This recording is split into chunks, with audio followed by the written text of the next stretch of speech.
নমস্কার দর্শক বন্ধুরা, অদৃশ্য বাণী চ্যানেলে আপনাদের জানাই স্বাগতম। জয় শ্রীকৃষ্ণ। আজকে আমরা জানব শ্রীকৃষ্ণের 5টি বিশেষ বাণী যা আপনাকে ক্ষমতা দেবে। শ্রীকৃষ্ণ সনাতন ধর্মের মহাবিশ্ববিখ্যাত এক চরিত্র, যিনি শুধু একজন অবতার নন, বরং এক চিরন্তন জ্ঞান ও বোধের প্রতীক। তিনি গীতার মাধ্যমে যা শিক্ষা দিয়েছেন তা যুগে যুগে মানুষকে আলোকিত করেছে।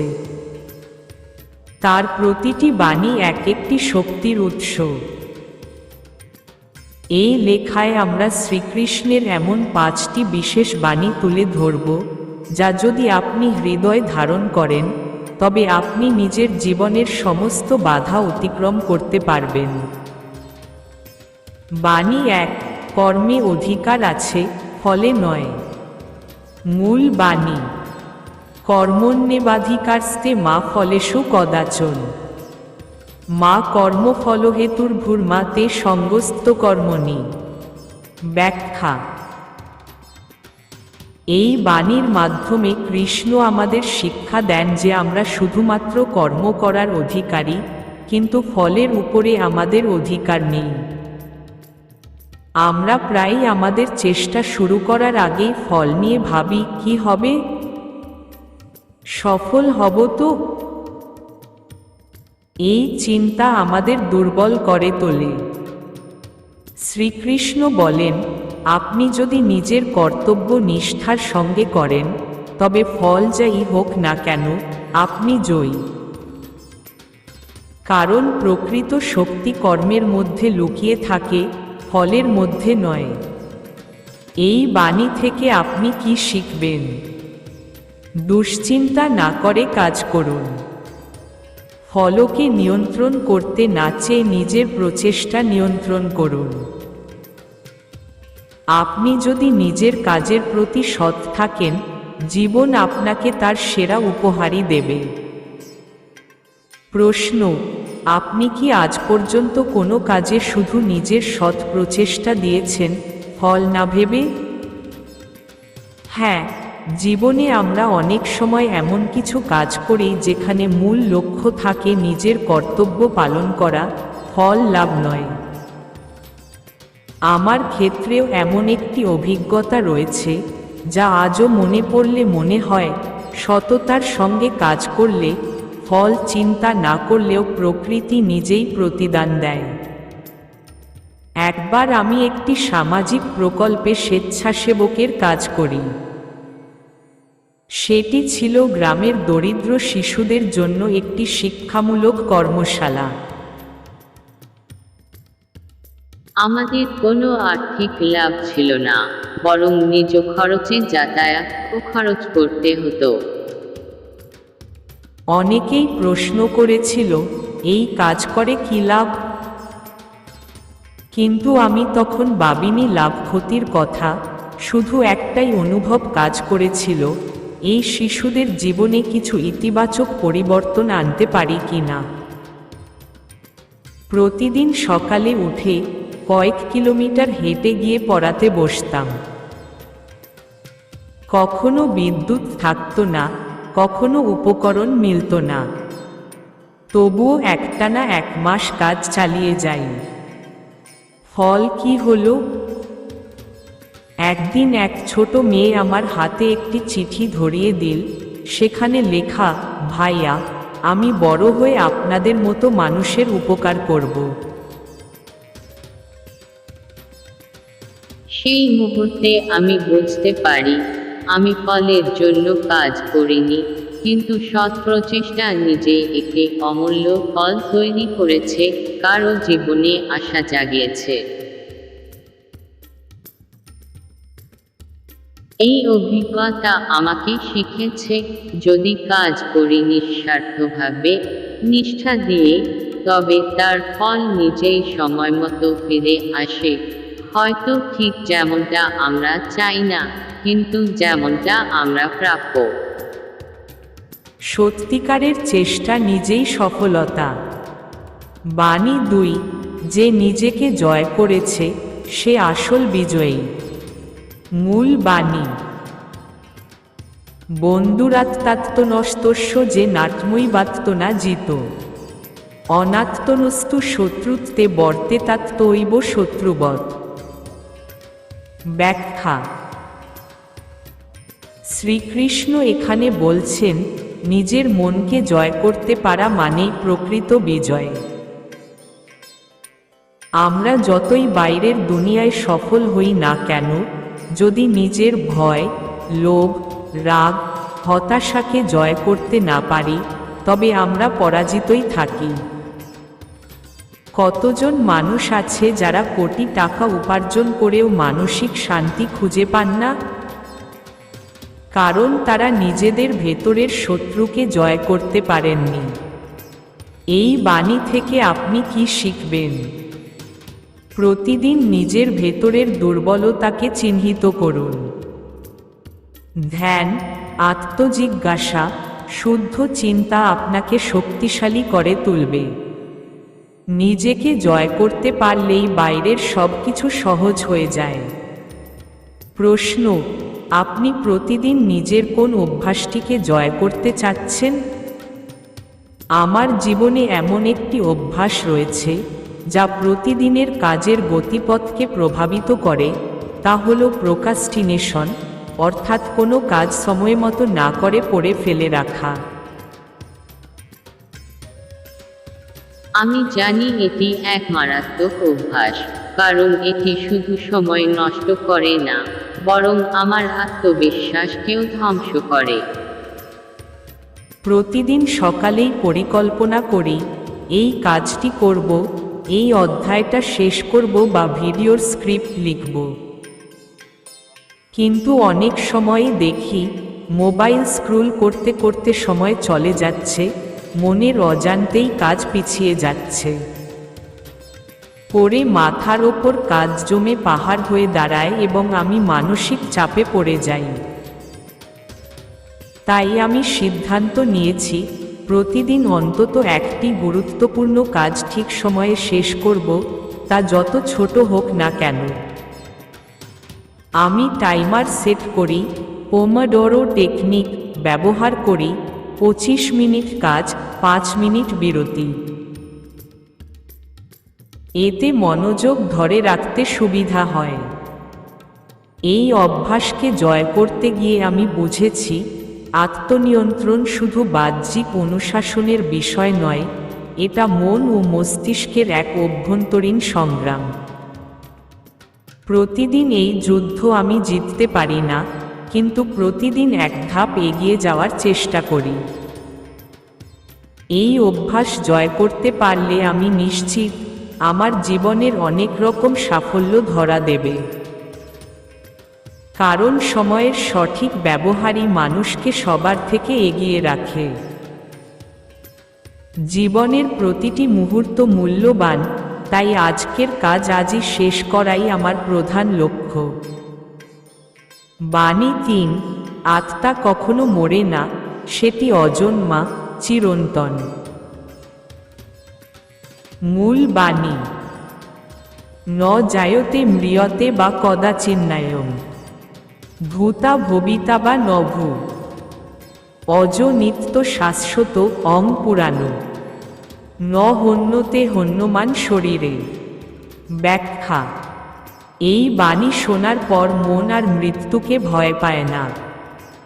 আত্মা কোনোদিন জন্মায় না, কোনোদিন মরে না। শরীর ক্ষয় হয়, কিন্তু আত্মা চিরন্তন। শ্রীকৃষ্ণ আমাদের বোঝাতে চান যে আমরা শুধু এই দেহ নই, আমরা আত্মা, চেতন শক্তি, যা চিরন্তন। যেসব মানুষ আত্মাকে বুঝতে পারে, তারা জীবনের সমস্ত ভয় ও দুঃখ জয় করতে পারে। এই বাণী থেকে আপনি কি শিখবেন? মৃত্যুভয় কাটিয়ে জীবনকে সাহসের সাথে বাঁচুন। আত্মার শক্তি বুঝুন, তাহলেই আপনি আর কাউকে বা কিছুতে ভয় পাবেন না। আপনি এক চিরন্তন সত্তা, এই উপলব্ধি আপনাকে অপরাজেয় করে তুলবে। প্রশ্ন, আপনি কি নিজেকে কেবল এই শরীর বলে মনে করেন, নাকি এর বাইরেও কিছু অনুভব করেন? আমি নিজেকে কেবল এই শরীর বলে মনে করি না, বরং বহু অভিজ্ঞতা ও ভাবনার মধ্য দিয়ে আমি উপলব্ধি করেছি আমার অস্তিত্ব এই দেহের বাইরেও বিস্তৃত একটি চেতন সত্তা, যাকে আমরা আত্মা বলি। দেহ পরিবর্তনশীল, আজ যুবক, কাল বৃদ্ধ। দেহ ব্যথা পায়, অসুস্থ হয়, একদিন তা শেষও হবে। কিন্তু আমার ভেতরে যে আমি, যার অনুভূতি আছে, সচেতনতা আছে, সেই অংশটি কখনো বদলায় না। ছোটবেলায় আমি যেভাবে ভাবতাম আমি কে, সেই একই প্রশ্ন আজও জাগে। এটাই প্রমাণ করে আমার আমি বোধ দেহের সঙ্গে নয়, আত্মার সঙ্গে সম্পর্কিত। আমরা যখন ঘুমিয়ে থাকি তখন শরীর তো অচল, কিন্তু স্বপ্নে চলাফেরা, ভয়, আনন্দ সব কিছুই অনুভব করি।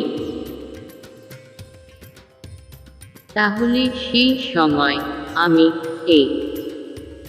নিশ্চয়ই শুধু শরীর নয়, একটি জ্ঞানাত্মক সত্তা। শ্রীকৃষ্ণ গীতায় বলেন, আত্মা কখনো জন্মায় না, কখনো মরে না। আমি এই বাণীর গভীর অর্থ উপলব্ধি করতে পেরেছি। যখন জীবনে হতাশা আসে বা দেহের কষ্ট হয়, তখন মনে করি আমি তো এই ক্ষণস্থায়ী দেহ নই, আমি চিরন্তন আত্মা। এই উপলব্ধি আমাকে অনেক শক্তি দেয়। দুঃখ আসলে বলে উঠি, এটা আমার শরীরের অভিজ্ঞতা, আমার আত্মার নয়। আনন্দ স্থায়ী নয়, তাই তার পেছনে ছুটে লাভ নেই। সত্যিকারের শান্তি আসে যখন মানুষ নিজেকে আত্মা হিসেবে চিনতে শেখে। আমি সেই পথেই হাঁটছি, একটু একটু করে বুঝতে শিখছি আমি দেহ নই, আমি চেতন শক্তি, আমি আত্মা। বাণী 4, রজ, তম, সত্য, এই 3 গুণ মনুষ্য জীবনকে চালনা করে। মূল বাণী, সত্যং রজস্তম ইতি গুণাঃ প্রকৃতি সম্ভবা, নিবোধনন্তি মহাবাহ দেহে দেহিন্মব্যয়ম। ব্যাখ্যা, এই 3টি গুণ, সত্য জ্ঞান, রজ আকাঙ্ক্ষা, তম অজ্ঞান, আমাদের চিন্তা, অনুভব, আচরণ এবং জীবনধারাকে প্রভাবিত করে। কখনো আপনি খুব সচেতন থাকেন, সত্য, কখনো অতিরিক্ত উচ্চাকাঙ্ক্ষায় উদ্বেল হন, রজ, আবার কখনো অলস বা অন্ধকারময় হয়ে যান, তম। শ্রীকৃষ্ণ বলেন, যে ব্যক্তি এই 3 গুণকে চেনে ও ব্যালেন্স করতে পারে, সেই প্রকৃত শক্তিমান। এই বাণী থেকে আপনি কি শিখবেন? নিজের গুণাবলী চিহ্নিত করুন। সত্য গুণ বাড়াতে মনোনিবেশ করুন, জ্ঞান, শান্তি, সহানুভূতি। রজ ও তম গুণ নিয়ন্ত্রণ করুন, নইলে তারা আপনাকে দুর্বল করে দেবে। প্রশ্ন, আজকের দিনে আপনার মধ্যে কোন গুণটি বেশি কাজ করছে, সত্য, রজ না তম? আজকের দিনে আমার মধ্যে সত্য গুণ সবচেয়ে বেশি কাজ করছে বলে আমি অনুভব করছি। কারণ আজ সারাদিন জুড়েই মনটি ছিল শান্ত, স্থির এবং সচেতন। সকাল থেকেই এক ধরনের অন্তর্দৃষ্টির অনুভূতি ছিল, যেন নিজের কর্ম, চিন্তা ও আবেগের প্রতি একটানা নজর রাখছি। সত্য গুণ হল সেই গুণ যা আমাদের মধ্যে জ্ঞান, আলো, শুদ্ধতা ও ভারসাম্য এনে দেয়। আজ আমি নিজের সময় সচেতনভাবে ভাগ করে কাজে মন দিয়েছি। সোশ্যাল মিডিয়া বা বাইরের জগতে বিভ্রান্ত না হয়ে আত্মবিশ্বাসের সঙ্গে নিজের কাজ শেষ করেছি। এমনকি মধ্যাহ্নে কিছু সময় ধ্যান করেছি, যা মনকে আরও স্থির করে তোলে। রজগুণের আকর্ষণ যেমন সাফল্য, প্রতিযোগিতা, মোহ বা উচ্চাকাঙ্ক্ষা তা আজও উপস্থিত ছিল, কিন্তু সত্ত্বগুণের প্রভাব এতটাই দৃঢ় ছিল যে আমি সেই আকর্ষণকে নিয়ন্ত্রণ করতে পেরেছি। 8তম গুণ অলসতা, অবসাদ, অজ্ঞানতা তা আজ তেমনভাবে মাথা চাড়া দিতে পারেনি। সত্যি বলতে, এই ধরনের দিন খুব ঘন ঘন আসে না। জীবনের দৈনন্দিন চাপ, দায়িত্ব, অনিশ্চয়তা অনেক সময় রজ ও তমগুণকে প্রবল করে তোলে। কিন্তু আজ নিজেকে ভেতর থেকে পরিষ্কার ও শক্তিশালী মনে হয়েছে। এই ধরনের সত্যময় দিন আমাকে মনে করিয়ে দেয় জীবনের সত্য উদ্দেশ্য কী।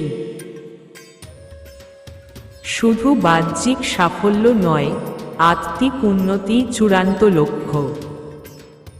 আজকের এই অভিজ্ঞতা আমাকে অনুপ্রাণিত করেছে যেন প্রতিদিন একটু করে সত্য গুণকে জাগ্রত করি এবং নিজের জীবনের প্রকৃত রূপ খুঁজে পাই। বাণী 5। যে আমার প্রতি একান্ত ভক্তি করে, আমি তার সকল অভাব পূর্ণ করি। মূল বাণী। অনন্যাশ্চিন্তন্ত মা যে জনা পর্যুপাস্তে তেষাং নিত্যভিযুক্তানাং যোগক্ষেমং বহাম মহাম। ব্যাখ্যা। এটি গীতার অন্যতম আশ্বাসমূলক বাণী।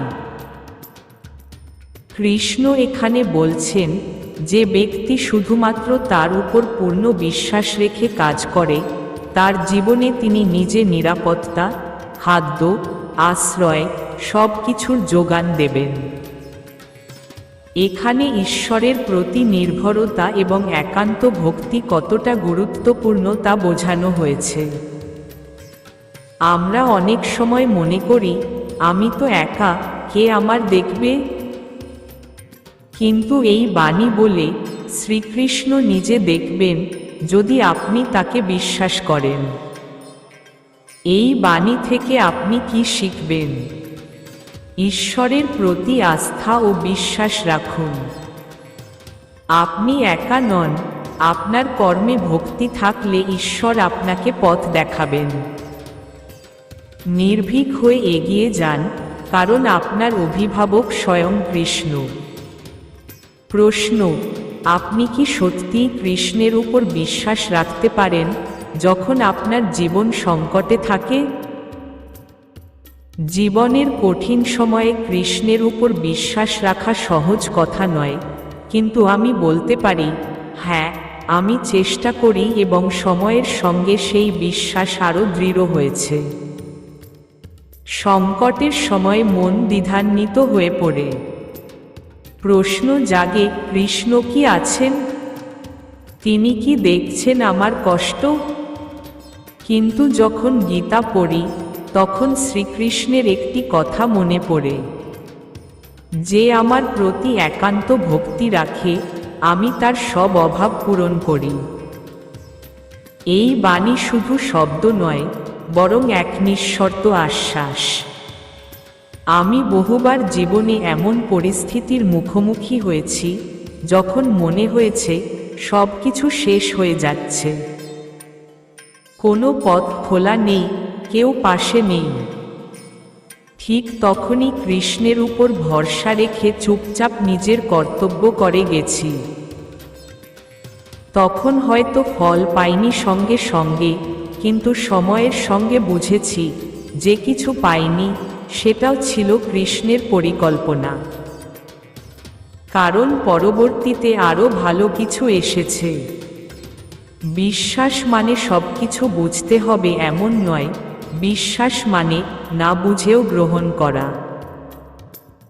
আমি জানি না কৃষ্ণ কি পরিকল্পনা করছেন, কিন্তু আমি জানি তিনি আমাকে কখনো ফেলে দেবেন না। এই উপলব্ধি আমাকে সংকটেও শান্ত রাখে। তাই হ্যাঁ, সংকট যতই গভীর হোক না কেন, আমি বিশ্বাস রাখি কৃষ্ণের উপর। কারণ তিনি শুধু দুঃখের সাথী নন, তিনি দুঃখ পার করার পথপ্রদর্শক। বিশ্বাসী কৃষ্ণের সঙ্গে সম্পর্কের সেতু, যা কখনো ভেঙে পড়ে না, বরং সময়ের সঙ্গে আরও মজবুত হয়। শ্রীকৃষ্ণের এই 5টি বাণী শুধু ধর্মীয় শিক্ষাই নয়, বরং একজন ব্যক্তির চারিত্রিক, মানসিক এবং আধ্যাত্মিক শক্তি বৃদ্ধির চাবিকাঠি। কর্মনিষ্ঠা, আত্মনিয়ন্ত্রণ, আত্মার উপলব্ধি, গুণসমতা, ঈশ্বর ভক্তি। এই 5টি স্তম্ভ যদি আপনি নিজের জীবনের ভিত হিসেবে নেন, তবে আপনি নিশ্চিতভাবে জীবনের সব প্রতিকূলতাকে জয় করতে পারবেন। কৃষ্ণ কেবল একজন দেবতা নন, তিনি এক দিকনির্দেশক, এক মহাজ্ঞানী শিক্ষক।